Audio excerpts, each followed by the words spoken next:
ছোটবেলা থেকে যাদের ইন্ডিয়ান আর্মিতে জব করার ইচ্ছা কিন্তু হাইট কম হওয়ার কারণে কিংবা ঠিকমতো তোমরা হয়তো রান করতে পারো না, সেই কারণে ইন্ডিয়ান আর্মিতে তুমি জব করতে পারছো না। কিন্তু এখন তোমাদের সামনে একটা বিরাট সুযোগ এসছে, যেখানে ইন্ডিয়ান আর্মিতে নিয়োগ করা হচ্ছে এমটিএস এলডিসি। এমটিএস হচ্ছে multitasking staff, LDC lower division clerk, যেখানে তোমাদের কিন্তু মাধ্যমিক পাস হলে অ্যাপ্লাই করতে পারবে।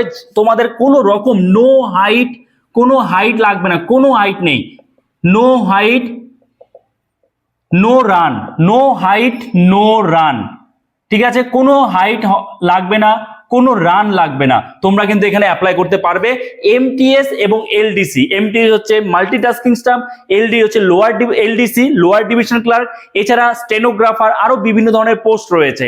তো multitasking staff, lower division clerk, stenographer, এই পোস্টের ক্ষেত্রে শুধুমাত্র মাল্টিটাস্কিং স্টাফে মাধ্যমিক পাস, স্টেনোগ্রাফার, লোয়ার ডিভিশন ক্লার্কে উচ্চ মাধ্যমিক পাস, এক্সট্রা কোনো কিচ্ছু লাগবে না। সিম্পল যদি তুমি 10 পাস করে থাকো তাহলে তুমি এমটিএস অর্থাৎ মাল্টিটাস্কিং স্টাফের জন্য অ্যাপ্লাই করতে পারবে। যদি তুমি সিম্পল উচ্চ মাধ্যমিক পাস করো যে কোনো শাখায় তুমি যদি উচ্চ মাধ্যমিক পাস করে থাকো, নম্বরের কোনো কড়াকড়ি নেই, এখানে তুমি কিন্তু লোয়ার ডিভিশন ক্লার্কের জন্য অ্যাপ্লাই করতে পারবে এবং স্টেনোগ্রাফার পোস্টের জন্য কিন্তু অ্যাপ্লাই করতে পারবে যে কোনো শাখায় যদি তুমি উচ্চ মাধ্যমিক পাস করে থাকো। এইবার বিষয়টা হলো, তাহলে কোয়ালিফিকেশন তো বলেই দিলাম অলরেডি। তাহলে এলডিসির জন্য তোমার এইচএস পাস, যে কোনো শাখা এইচএস পাস, এমটিএস এর জন্য মাধ্যমিক পাস, আর স্টেনোগ্রাফারের জন্য তোমাদের যে কোনো শাখায় উচ্চ মাধ্যমিক পাস হলেই অ্যাপ্লাই করতে পারছো, ঠিক আছে? আচ্ছা, এজ ক্যালকুলেট কবে থেকে হবে এবং অ্যাপ্লিকেশন স্টার্ট কবে থেকে হবে, সিলেকশন প্রসেস কি রয়েছে, তোমাদের সিলেকশন প্রসেসটা বলে দিই। কারণ সবার প্রথমত আমি তোমাদের বলেছি হাইট তো লাগবেই না, হাইট চাইছে না, রানও নেই, কোনো রান হবে না, কোনো হাইট নেই, কোনো রান নেই, সিঙ্গেল একটা খালি এক্সাম হবে, রিটেন এক্সাম। কি দেখো, সিলেকশন প্রসেসের মধ্যে রয়েছে, প্রথমে তোমার একটা রিটেন এক্সাম হবে, অবশ্যই এমসিকিউ বেসড হবে, তারপর তোমার স্কিল টেস্ট। এবার স্কিল টেস্ট কাদের হবে? স্কিল টেস্ট ধরো যারা স্টেনোগ্রাফার আছে তাদের টাইপিং লাগবে, তো টাইপিং লাগবে কত? 35টা WPM তোমার লাগছে, ওয়ার্ড পার মিনিট, ঠিক আছে? তো সেই স্কিল টেস্ট হবে স্টেনোগ্রাফারের ক্ষেত্রে। কিন্তু এমটিএস এর ক্ষেত্রে কোনো স্কিল টেস্ট নেই, শুধুমাত্র তোমার এটা রিটেন এক্সাম হবে। কি বললাম বুঝতে পেরেছো? তো তাহলে রিটেন এক্সাম হচ্ছে, তারপরে স্কিল টেস্ট হচ্ছে, তারপরে তোমার হবে ডকুমেন্ট ভেরিফিকেশন, এবং এরপরে কি হবে? মেডিকেল। আর এরপরে তোমাদের একদম ফাইনাল মেরিট লিস্ট কিন্তু প্রকাশিত হয়ে যাচ্ছে। তাহলে এখানে এমন একটা জব, তুমি কিন্তু আর্মিতে জব করতে পারছো, ইন্ডিয়ান আর্মিতে জয়েন করতে পারছো, যেখানে তোমার কোনো হাইট লাগবে না, কোনো রান লাগবে না, দৌড়াদৌড়ির কোনো কথা নেই, ঠিক আছে?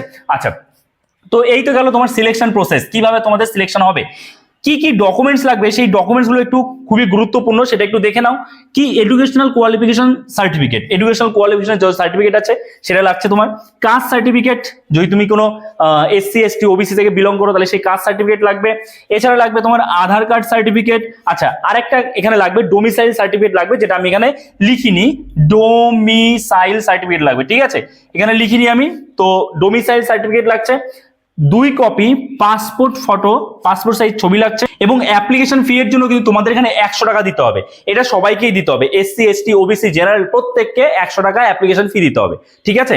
আচ্ছা, এক্সপিরিয়েন্স সার্টিফিকেট, মানে তোমার যদি কোনো এক্সপিরিয়েন্স থাকে, মানে কি বলেছি, বিভিন্ন ধরনের পোস্ট রয়েছে, যেখানে এলডিসি এমটিএস স্টেনোগ্রাফারের ক্ষেত্রে তোমার যে এক্সপিরিয়েন্স লাগবে এমন কিন্তু কোনো ব্যাপার নেই, ফ্রেশাররা সবাই অ্যাপ্লাই করতে পারবে। কিন্তু তোমার যদি কোনো রকম এক্সপিরিয়েন্স থাকে, এই পোস্টগুলো ছাড়াও আরো বিভিন্ন ধরনের পোস্ট রয়েছে, আমি তোমাদের এখান থেকে বলছি, ঠিক আছে? আরো যে বিভিন্ন ধরনের পোস্ট রয়েছে, দেখো, যেমন রয়েছে ধরো network administrator, hardware administrator, lineman, এইসব পোস্ট রয়েছে। তো এখানে যদি তোমার এক্সপিরিয়েন্স থাকে কোনো, তাহলে এক্সপিরিয়েন্স সার্টিফিকেট দেবে, ঠিক আছে? না থাকলে কোনো ব্যাপার নেই, তোমরা ফ্রেশাররা কিন্তু এখানে অ্যাপ্লাই করতে পারছো, ঠিক আছে? আচ্ছা, এবার এজ কত এজ লাগবে? দেখো, এজ হচ্ছে 18 থেকে 27 বছর এজ লাগবে। এটা কোন পোস্টের ক্ষেত্রে? সব পোস্টের ক্ষেত্রে 18 থেকে 27 বছর। শুধুমাত্র এমটিএস পোস্টের ক্ষেত্রে, তোমার 18 থেকে 25 বছরের মধ্যে কিন্তু এজ লাগবে। কি বললাম বুঝতে পেরেছো? আচ্ছা, এইবার দেখো, এজ তোমরা ক্যালকুলেট করবে কবে থেকে? এজ তোমরা ক্যালকুলেট করবে 12/6, আমি এখানে লিখছি 12/6/26, এই ডেট অনুযায়ী তোমার বয়স যদি 18 থেকে 27 বছরের মধ্যে হয় তাহলে এমটিএস পোস্ট ছাড়া বাকি পোস্টগুলোর ক্ষেত্রে অ্যাপ্লাই করতে পারবে। আর যদি তোমার 18 থেকে 25 বছরের মধ্যে বয়স হয় তাহলে এমটিএস পোস্টের জন্য অ্যাপ্লাই করতে পারবে। আচ্ছা, অ্যাপ্লিকেশন স্টার্ট অলরেডি হয়ে গেছে। সেটা তোমার লাস্ট ডেট কবে অ্যাপ্লিকেশনের লাস্ট ডেট হচ্ছে 12/6/2026। 12/6/2026, এখনো হাতে প্রায় 13-14 দিন টাইম রয়েছে কিন্তু। তো 12/6/2026 মধ্যে তোমাদের অ্যাপ্লিকেশন করতে হবে। অ্যাপ্লিকেশন তোমরা কিভাবে করবে?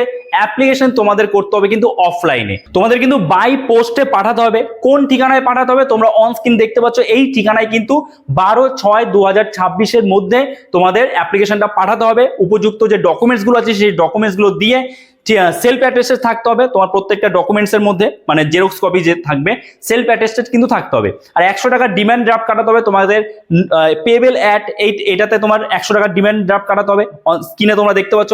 এছাড়া যে অফিসিয়াল নোটিশ তার লিঙ্ক আমি ডেসক্রিপশনে দিয়ে দিচ্ছি। ডেসক্রিপশনে আমাদের টেলিগ্রাম চ্যানেলের লিঙ্ক রয়েছে, সেখানে জয়েন হয়ে যাও, অফিসিয়াল নোটিশটা পেয়ে যাবে। তো সেখান থেকে ভালো করে পড়ে তোমরা কিন্তু অ্যাপ্লাই করে ফেলবে। ওকে, সো এই ভিডিওটা এখানেই শেষ করছি। যদি তোমার কোনো রকম জিজ্ঞাসা থাকে এই বিষয়ে কমেন্টস করতে পারো, নিশ্চয়ই তোমরা তার রিপ্লাই পেয়ে যাবে। ওকে, তো চলো দেখা হচ্ছে নতুন কোনো ভিডিওতে। সবাই ভালো থাকো, আর হ্যাঁ, সাবস্ক্রাইব করতে কিন্তু ভুলে যেও না।